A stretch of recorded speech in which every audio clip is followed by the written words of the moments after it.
Welcome back to the math for years. आप लोग SSC CGL 2018 वाले, ये जो मैं आपको पे स्लिप दिखाने वाला बहुत ज़्यादा आप लोग डिमांड कर रहे थे। कुछ चीज़ें मैंने यहाँ पर क्रॉप कर रखी हैं, वो ज़रूरी है। आप भी कहीं किसी विभाग में जाएंगे तो यार अपनी जानकारी नहीं देना चाहता है कोई, लेकिन ये हम लोगों के खास जैसे अश्विनी सर के द्वारा प्रोवाइड कराई गई है। ठीक है, अश्विनी सर ने ही दी है। तो यहाँ पर उन्होंने डिटेल हाइड किया और उन्होंने चीज़ों को समझाना चाहा। ये जून की अभी की पे स्लिप और ये देखिएगा रक्षा मंत्रालय मिनिस्ट्री ऑफ डिफेंस, जहाँ पर आप लोगों की एक पोस्ट है एफएचक्यू, वहाँ की है।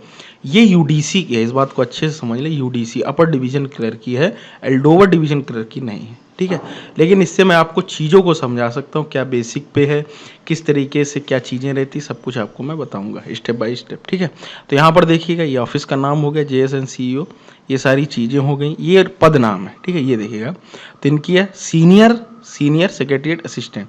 इनके लेवल 4 का मतलब होता है 4 प्रमोशन। ठीक है, 1-2 साल में ये आप मतलब जैसे आप सीनियर नहीं होते जाते हैं तो वहाँ पर कुछ आपकी पेमेंट बढ़ती चली जाती है। ठीक है, वो अलग बढ़ती है। जैसे आप अभी ज्वाइन करेंगे तो उसकी सैलरी इतनी नहीं होगी, बेसिक पे वो कम होगी। समझ रहे हो बात को? तो ये लेवल 1 to 4 ये कभी अगर होगा तो मैं आपको 7वें वेतन आयोग की पूरी आपको लिस्ट दिखाऊंगा कि लेवल 1 to 4, 3, 4, 5 से लेवल 15 तक, लेवल 17। ठीक है, रिटायर होते होते बहुत सारे इंक्रीमेंट लग जाते हैं। ठीक है, तो यहाँ पर देखिएगा जो डीए है, यहाँ पर देखिएगा डीए ये पुराना वाला है। अभी सितंबर से वो लगेगा, जो आप इस समय आप लोगों को मिलेगा जब आप सिलेक्ट होंगे तो आप लोगों को 28% मिलेगा, लेकिन प्रेजेंट टाइम अभी जो मिल रहा है वो 17% है। ठीक है, तो 17% है तो इसका बेसिक पे का 17%, इस बात को अच्छे से समझ लो। तो 4743 सिंपल सा है। इसका आप निकाला जाएगा HRA होम रेंट अलाउंस, और ये एक्स सिटी की दिल्ली की है इसलिए इतना ज़्यादा है। बात को समझ रहे हो? XYZ सिटी में वेरी करती हैं, इस बात को भी आप अच्छे से समझ लीजिए। सारी डिटेल मैंने अभी पिछले वीडियो में सब कुछ बता रखा है।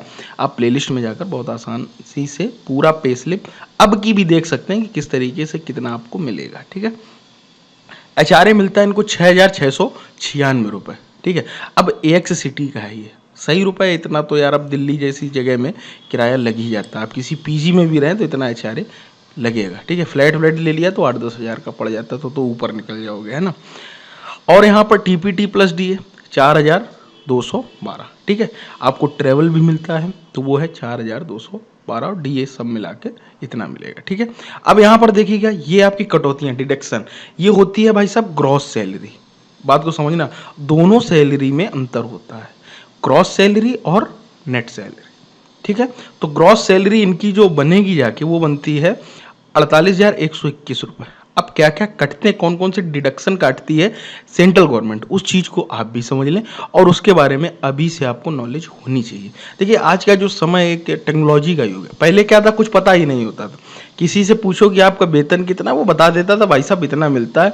उससे पूछ दो कि आपका टोटल कितना, उसको कुछ नहीं पता होता था। उसको बस इतना बता दो कि मेरे अकाउंट में 20,000 रुपये आते हैं। उन्हें ये भी नहीं पता था HRA क्या है, DA क्या है, TA क्या है, TA ऑन DA क्या है।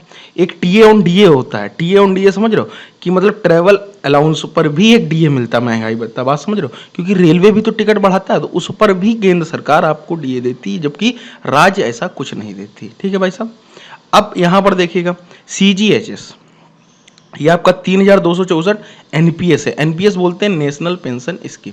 ये आप अपने हिसाब से कटा सकते हैं, इसमें जितना आप कटाते हैं उसके अकॉर्डिंग। ठीक है, फिर उसके बाद जो आपकी केंद्र सरकार भी इसमें कुछ पैसे लगाती है। बात को समझ लो अच्छे से, शेयर की तरीके काम कर रहा।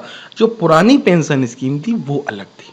ठीक है, जो पहले था उसमें पूरा सरकार लोड लेती थी, लेकिन अब ऐसा बिल्कुल नहीं है। वो आपसे भी पैसा लेती, कुछ उसी के एवरेज में वो खुद लगाती है। लगाने के बाद चले जाते हैं। उसके बाद आप जब रिटायर होगे उसके बाद जैसे आपके शेयर रहेंगे, क्या पता आप बढ़ जाएं तो ज़्यादा भी रुपए मिलेगा, नहीं तो आपको कम भी मिलेगा। उसमें मतलब वेरी करेगा, कोई फिक्स नहीं है। जैसे पहले क्या था, आप मान लीजिए 50,000 के वेतन पर रिटायर होता था, आपकी 25,000 पेंशन आएगी। समझ रहे हो बात को?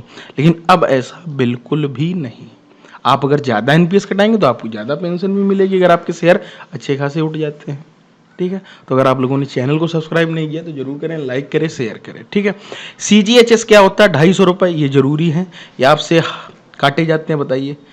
अब 25 12, 25 12 में कितने हो गए भाई साहब, 12 25 60 12 24, 3,000 रुपये ये साल के आपके लेते हैं। लेकिन सुविधाएं क्या देंगे, सेंट्रल गवर्नमेंट हेल्थ स्कीम इसको बोलते हैं, सेंट्रल गवर्नमेंट हेल्थ स्कीम, ठीक है।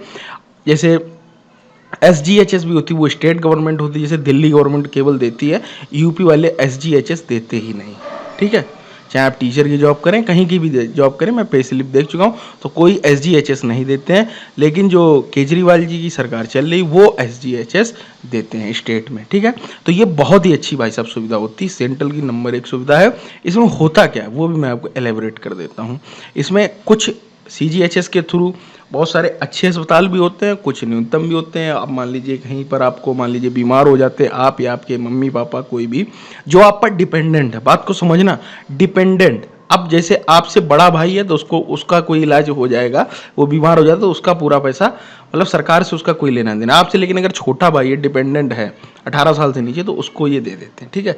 आपके मम्मी पापा आप पर डिपेंडेंट हैं, ठीक है, माना जाता है ऐसा, तो उनको भी जो है, आप पिताजी चाहे आपकी नौकरी कर रहे हैं उससे लेना देना नहीं है, वो CGHS के अंतर्गत आते हैं, ठीक है। मिलिट्री में ये सारी सुविधाएं अच्छी मिलती है, मिलिट्री में भी CGHS के ही थ्रू मिलती है। तो वहाँ पर बहुत सारे अस्पताल होते हैं, जैसे अगर आप कानपुर वगैरह में, लखनऊ में, तो रेजेंसी जैसे एक से एक अच्छे अस्पतालों में भी ये CGHS की वो सुविधा देते हैं, ठीक है। तो वहाँ पर कुछ % आपका जो है,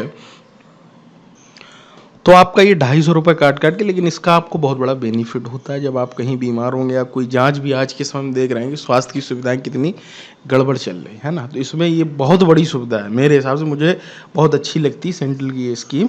इसमें आपको मतलब आपके ऊपर एक बर्डन नहीं होता है, ठीक है। आप किसी भी अस्पताल में जाकर इलाज करा सकते हैं, अच्छे अस्पताल में, नहीं तो आपको सोचना पड़ता है, ठीक है। कितने भी आप बताइए, 40-45 हज़ार दिल्ली जैसी सिटी में नौकरी करने वाला अच्छे अस्पतालों में इलाज नहीं करा पाता, उसको सोचना पड़ जाता है। लेकिन जब आप अगर सेंट्रल कर्मचारी हैं तो आप बिल्कुल जाएंगे, और क्योंकि आपको सरकार जो है उसका रुपए देती है, ठीक है। और ये नीचे जो आप देख रहे हैं 30 रुपये, CGEIS, इसका फुल फॉर्म होता है central government employees group insurance scheme. ये इंश्योरेंस का सरकार आपसे 30 रुपये काटती है, ठीक है, हर महीने का। तो ये डिडक्शन होते हैं।